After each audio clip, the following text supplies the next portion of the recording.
সুপ্রিয় দর্শক, আসসালামু আলাইকুম ওয়া রাহমাতুল্লাহি ওয়া বারাকাতুহু। কেমন আছেন? আশা করি সকলে ভালো আছেন। সম্মানিত ভিউয়ার্স, আজকের ভিডিও হচ্ছে মাইক্রোসফট ওয়ার্ডের খুঁটিনাটি পর্ব। ক্লাসের মধ্যে আজকে খুবই ইম্পর্টেন্ট বিষয়। যেমন আজকে আমরা জানবো, আমরা সাপোজ মনে করুন আমরা মাইক্রোসফট ওয়ার্ডের মধ্যে অনেক লেখা লিখলাম, ঠিক আছে? মনে করুন আমি লিখতে লিখতে আমার এক পর্যায়ে গিয়ে আমার মনে হচ্ছে যে একটু উপরে কিছু লেখা লিখবো আমি, ঠিক আছে?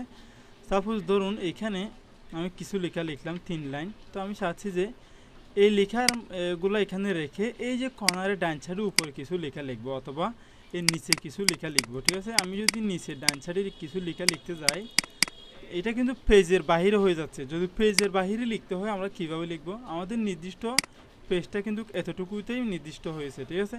তা আমি চাচ্ছি যে একটু বাহিরে এই যে এইখানে লিখবো, ঠিক আছে? এইখানে কিন্তু লেখা যাচ্ছে না, এখানে কিন্তু লেখার কোনো অপশনই আসতেছে না। আমি যদি লিখতে যাই তাহলে সেটা অন্যভাবে হয়ে যাচ্ছে।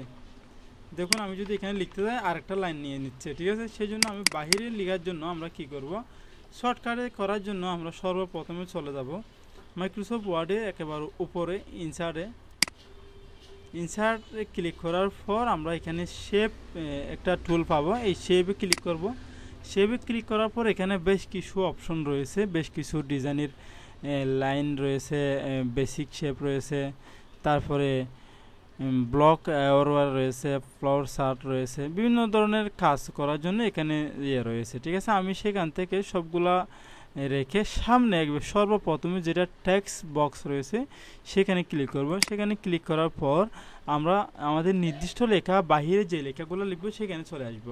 যেমন আমি চাচ্ছি যে উপরে এই জায়গাতে লিখবো, অথবা ডান সাইডে কর্নারে লাইনের বাহিরে কিছু লেখা লিখবো। দেখুন আমি কোথায় লিখতেছি, এই যে দেখুন একটা বক্স আকার হয়ে গেছে। এখন এই বক্সের মধ্যে আমি লিখব ABSAR, আফসার, ঠিক আছে? আমি আমার নামটা লিখে সাপোজ এই নামটা এখানের জন্য প্রযোজ্য, সেই জন্য আমি এখানে দিচ্ছি আর কি, ঠিক আছে?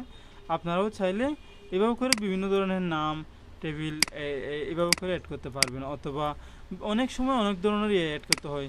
আমি চাইলে এটাকে এভাবে করে একটু উপরে নিয়ে আসতে পারবো, বড় করতে পারবো, ছোটো করতে পারবো, ঠিক আছে? অনেক ধরনের করা যায় এগুলোকে। দেখুন আমি এখান থেকে কেটে একটু উপরে নিয়ে আসছি ডান সাইডে, দেখুন এভাবে করে আমরা করতে পারবো। এখন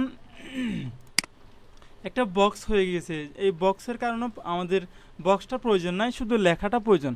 সেই জন্য বক্সটা আমরা দূর করে নেব। ডান সাইডে চারপাশে দেখতে পাচ্ছেন একটা এরিয়া আকারে বক্স হয়ে গেছে, এই বক্সেরটা আমরা মুছে ফেলবো। সেটা মুছার জন্য এইভাবে করে বক্সকে সিলেক্ট করব, ডাবল ক্লিক করে আমরা এরকম একটি ইন্টারফেস শো করাবো।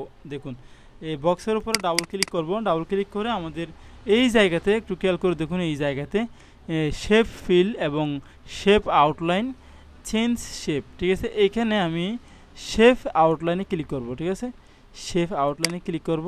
ক্লিক করার পর একটু নিচে এসে নো আউটলাইনে ক্লিক করার সাথে সাথে আমাদের যে লেখাগুলো রয়েছে সেই লেখা দেখুন আমার কর্নার একটু খেয়াল করে দেখুন, লেখা থেকে চারপাশে যে বর্ডারটা ছিল সেটা চলে গিয়েছে অলরেডি। আমরা আজকের ভিডিওতে যেটা জানলাম, আমরা পেজের বাহিরে যদি আমাদের কোনো ধরনের অংশতে লিখতে হয় আমরা অবশ্যই এভাবে করে লিখতে পারবো নেক্সট থেকে, ঠিক আছে? এভাবে বক্স আকারে লিখবো। অনেক সময় আমরা কনফিউজে পড়া যায় এই জায়গাতে কীভাবে লিখবো, এই লেখাটা তো এই উপরে হচ্ছে না, এই প্রবলেমটা আমরা আজকে সলভ করলাম। সম্মানিত ভিউয়ার্স, আজকের ভিডিওটি কেমন লাগছে আমাদের কমেন্ট বক্সে জানাবেন, এবং আমাদের সামনে আরও বেশ কিছু পর্ব আসবে ইনশাআল্লাহ। প্রত্যেকটি পর্ব দেখার অনুরোধ করা হলো। পরিশেষে আমাদের এই ছোট্ট চ্যানেলটি সাবস্ক্রাইব করবেন এবং পাশের বেল আইকনটি ক্লিক করে আমাদের চ্যানেলের সাথে থাকবেন। আসসালামু আলাইকুম ওয়া রাহমাতুল্লাহি ওয়া বারাকাতুহু।